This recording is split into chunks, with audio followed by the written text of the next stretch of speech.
നമുക്കിന്ന് കുറച്ച് ഫ്രഷ് പച്ചമാങ്ങ കിട്ടിയിട്ടുണ്ട്. ഇത് ചിലപ്പോൾ ഞാൻ അച്ചാറിട്ടാൽ ശരിയായെന്ന് വരില്ല.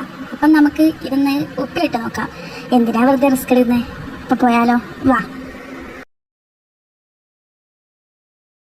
അപ്പോൾ ആവശ്യമുള്ള മാങ്ങ നമ്മൾ കട്ട് ചെയ്തെടുത്തിട്ടുണ്ട്. അപ്പം നിങ്ങൾ വിചാരിക്കും, ഇവൾ നേരത്തെ കുറേ മാങ്ങ കാണിച്ചിരുന്നല്ലോ, അതൊക്കെ എവിടെ പോയത്? നമുക്ക് ശരിക്കും അത്ര മാങ്ങയുടെ ആവശ്യമില്ല ഗൈസ്. അപ്പം ഞാൻ കുറച്ച് മാങ്ങ എടുത്തിട്ടുള്ളൂ. അപ്പം അതിൻ്റെ ഇടയ്ക്ക് ഞാനൊരു മാങ്ങ കടിച്ചു നോക്കി. നല്ല പുളിയുണ്ട് ഗൈസ്. ഉപ്പിലിടാൻ വെച്ച പാത്രത്തിൻ്റെ അകത്തേക്ക് നമുക്ക് തിളപ്പിച്ചറിയ വെള്ളവും കുറച്ച് ഉപ്പും കൂടി ഇട്ട് കൊടുക്കാം. അതിനുശേഷം മുറിച്ച് മാറ്റി വെച്ച മാങ്ങയും പച്ചമുളകും കൂടി നമുക്ക് അതിനകത്തേക്ക് ഇട്ട് കൊടുക്കാം. അപ്പോൾ നമ്മളെല്ലാം അതിനകത്ത് കൊത്തി നിറച്ചു ഗൈസ്.